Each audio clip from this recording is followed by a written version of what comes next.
Hi friends. టొమాటోలు లేనిదే ఏ కూర పూర్తి కాదు. ఎప్పుడు ఎర్రటి టొమాటోలే కొనుక్కుంటాం. ఒకసారి నల్ల టమాటాలను కూడా ప్రయత్నించండి. దీనిలో ఆరోగ్య ప్రయోజనాలు ఎక్కువ.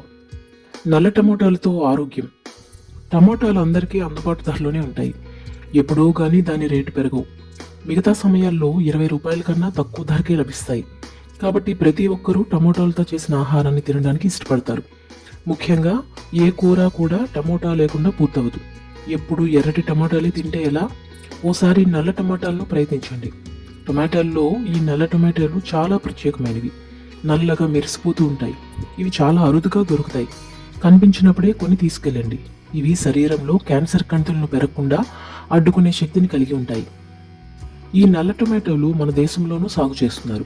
ఎక్కువగా మధ్యప్రదేశ్, హిమాచల్ ప్రదేశ్, బీహార్, జార్ఖండ్, ఉత్తరప్రదేశ్లలో ఈ నల్ల టొమాటోలు దొరుకుతాయి. వీటిని ఇండిగో రోజ్ అని పిలుస్తారు. కానీ వీటి పంట చాలా తక్కువగా ఉంటుంది. అందుకే ఇతర రాష్ట్రాల వరకు అమ్మకానికి రావు. ఎర్ర టొమాటోల కన్నా ఈ నల్ల టొమాటోల్లో పోషకాలు ఎక్కువ. అంతేకాదు ఎక్కువ కాలం పాటు నిల్వ కూడా ఉంటాయి. క్యాన్సర్ బారిన పడిన రోగులు నల్ల టొమాటోలను తినడం వల్ల ఎంతో మేలు జరుగుతుంది. వారు త్వరగా కోలుకునే అవకాశం ఉంటుంది.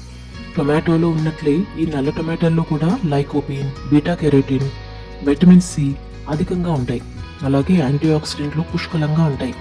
ఇవి కాకుండా మరెన్నో ఈ నల్ల టొమాటోల ద్వారా లభిస్తాయి. కాబట్టి మీకు ఎప్పుడైనా ఈ నల్ల టొమాటోలు కనిపిస్తే ఖచ్చితంగా తెచ్చి ఇంట్లో వారికి వండి పెట్టండి. ఇవి చూడడానికి నల్లగా ఉన్న రుచి మాత్రం బాగుంటాయి. వీటితో వండిన వంటకాలు కూడా ఇగురు బాగా వచ్చి టేస్టీగా ఉంటాయి. కాకపోతే రంగు మాత్రమే భయపడుతుంది. నల్ల టొమాటోలు ఎక్కడ పుట్టాయి?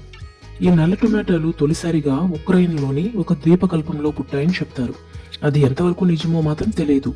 ఈ నల్ల టొమాటోల్లో పొటాషియం అధికంగా ఉంటుంది. కాబట్టి హై బీపీ ఉన్నవారు వీటిని తింటే చాలా మంచిది. అలాగే మధుమేహంతో బాధపడేవారు కూడా ఈ నల్ల టొమాటోలను తినడం అలవాటు చేసుకోవాలి. ప్రస్తుతం మన దగ్గర చాలా అరుదుగా దొరుకుతున్నాయి.